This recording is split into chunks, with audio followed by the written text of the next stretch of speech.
Barchaga assalomu alaykum. Bugun navbatdagi darsimiz.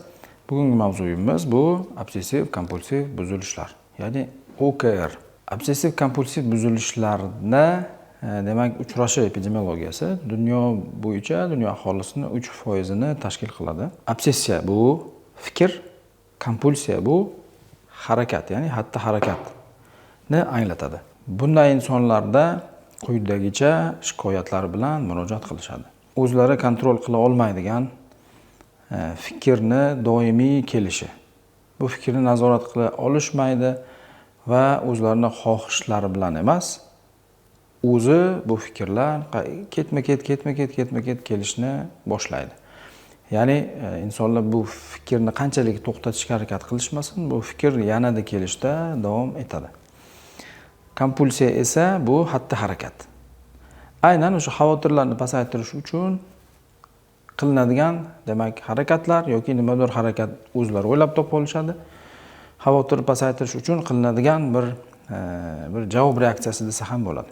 U fikrlardan demak eng ko'p uchraydiganlarini men aytib o'taman. Qanaqadir kasallikni, yuqumli kasallikni yuqtirib olaman yoki qanaqadir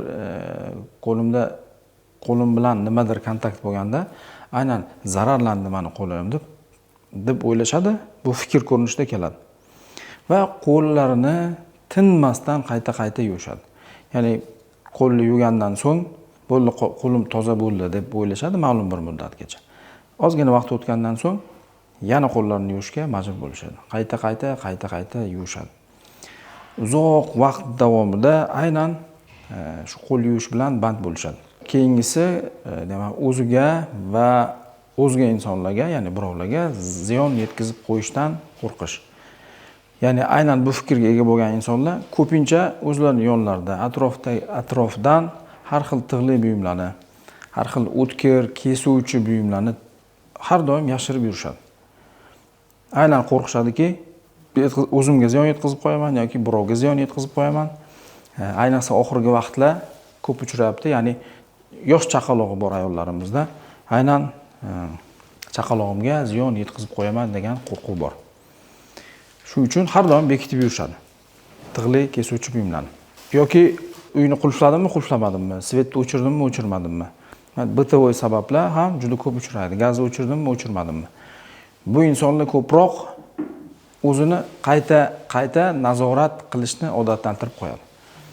Ya'ni ko'chadan qaytib keladi va nazorat qiladi, qulfladimmi, qulflamadimmi yoki ma'lum bir joyga yetgandan so'ng albatta qaytib keladi, yana tekshiradi. Qayta kelib nazorat qilib tekshirgani xavotirni bir oz muddatga pasaytirib qo'yadi. Va yana uydan uzoqlashgan vaqtida yana o'sha fikr keladi, yana insonlar xavotirga tushadi. Yoki yana uchraydigan shikoyatlardan aynan masalan kiyimim nopok bo'lib qoldi. Ya'ni tahoratxonaga kirib chiqqandan so'ng kiyimim najas bo'ldi degan fikr kelishi yoki ko'chaga chiqqan vaqtida har xil obyektlar bilan kontakt qilgan vaqtida yoki avtobusga o'tirganda jamoat transportlaridan foydalangan vaqtida demak kiyimim nopok bo'lib qoldi degan fikr. Va bu xavotirni pasaytirish uchun demak kiyimini qayta uyga kelgandan keyin yuvish. Bir xil insonlar shu yuvishi bilan qoniqmasdan turib bu kiyimini yo'qotishga tushib qolishadi. Ya'ni juda ko'p insonlar aynan shu kiyimini yo'qib yuboradi. Ko'zini oldida demak turmaslik kerak. Yo'qotadi va xavotiri pasayadi. Va ertasi kuni yana borib o'zi uchun kiyim sotib oladi va kechki payt uyga kelgan vaqtida yana yuvadi, ko'ngli xotirjam bo'lmaydi, xavotiri pasaymaydi. Oxiri o'zini xotirjam qilish uchun ana shu kiyimini yo'qib yuboradi. Demak, bunaqa misollardan juda ham ko'p, aynan meni praktikamda ham aynan shunaqa voqealar uchrab turadi.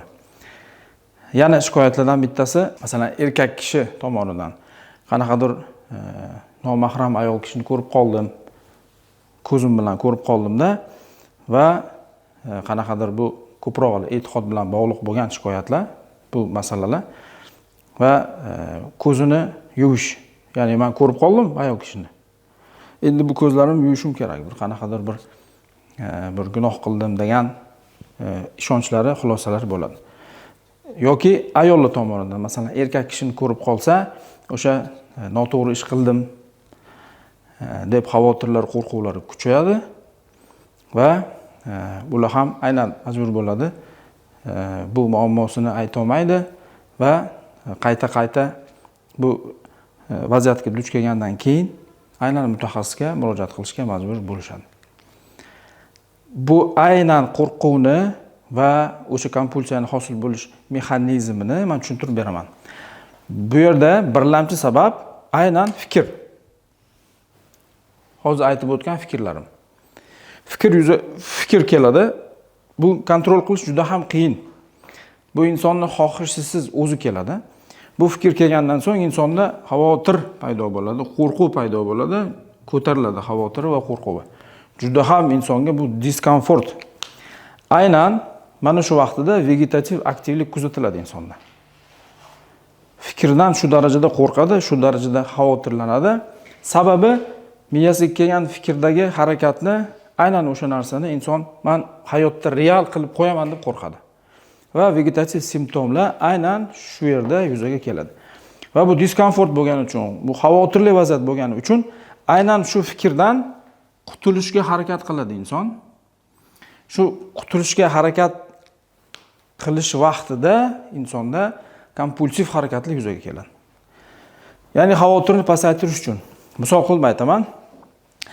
Kimgadir yoki o'zimgadir, yoki farzandimga zarar yetkazib qo'yaman deb kelgan fikrda insonlarda xavotir kuchayib ketadi va aynan shu xavotirni pasaytirish uchun kimgadir zarar yetkazib qo'yaman, o'zimga zarar yetkazib qo'yaman. Nima orqali? Pichoq orqali, qaychi orqali, nimadir kesuvchi buyum orqali. Shu fikrni, xavotirni pasaytirish uchun kompulsiv harakat yuzaga keladi. Ko'zi tushdimi tig'li buyumlarga har doim harakat qiladi uni bekitib yurishga. Yoki atrofdagilardan iltimos qiladi. Mana oldimda iltimos, nazorat qilib turing, xabardor bo'lib turing, oldimda demak tig'li buyumlar, pichoq, qaychi, ya'ni boshqa buyumlar turmasin oldimda. Chunki men uni oldimda tursa, xuddi xayolida kimgadir tiqib qo'yayotgandek, o'ziga tiqib qo'yayotgandek bo'ladi. Shuni pasaytirish uchun kompulsiv harakatlar bu odatga aylanadi. Mehmonga borsa ham tig'li narsalarni ko'rdi, bekitinglar. Qayerda ko'rishi bilan iltimosini bekitib qo'yinglar deb iltimos qiladi. O'zi bu buyumlarni ushlashga ham qo'rqadi bu insonlar. Va kompulsiv harakat bo'ldi, bekitib qo'ydi. Ko'zning atrofidan ketdi buyum. Bir oz u insonda yengillik his qiladi. Bu vaqtinchalik yengillik. Chunki o'sha vaqt bir oz xavotiri pasaydi, biroz esdan chiqqanday bo'ladi. Yana biroz vaqt o'tgandan so'ng yoki aynan yana o'sha buyumlarga trigger deb aytamiz. Ko'zi tushgandan so'ng yana avtomat, ya'ni yana fikrlar kelishni boshlaydi. Ya'ni o'zingga nimadir qilib qo'yasan, bolangga nimadir qilib qo'yasan, birovga nimadir qilib qo'yasan.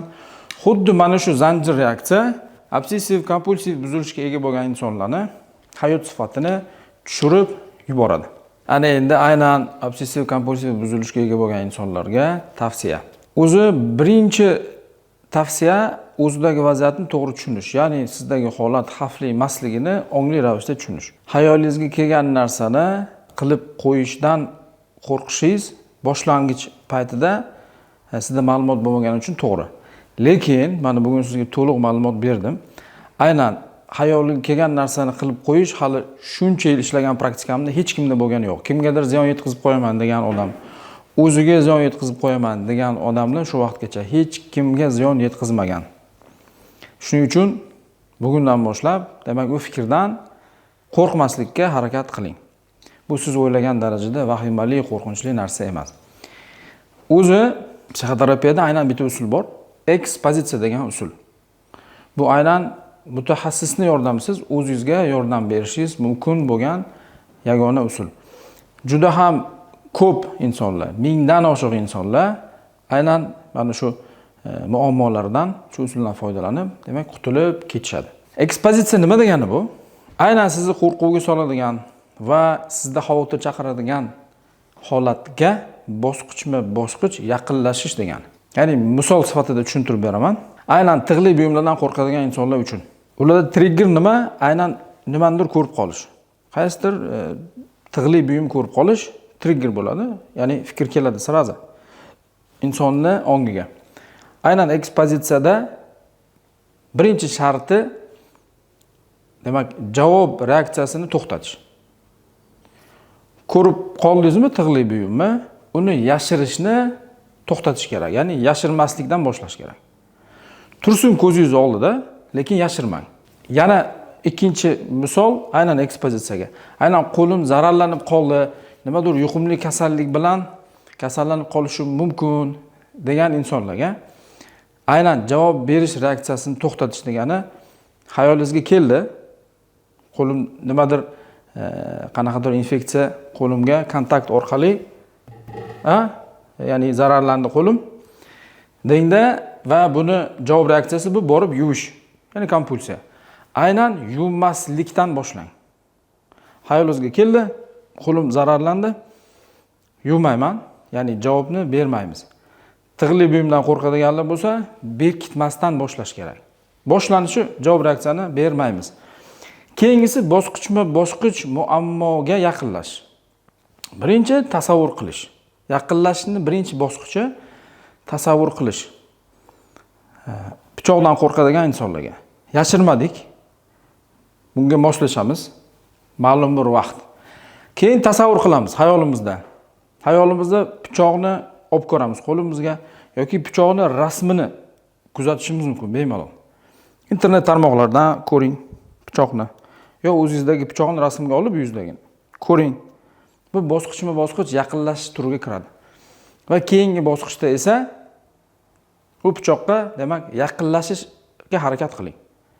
Ya'ni borib qo'l ushlash emas, oddiy tegish mumkin u pichoqqa.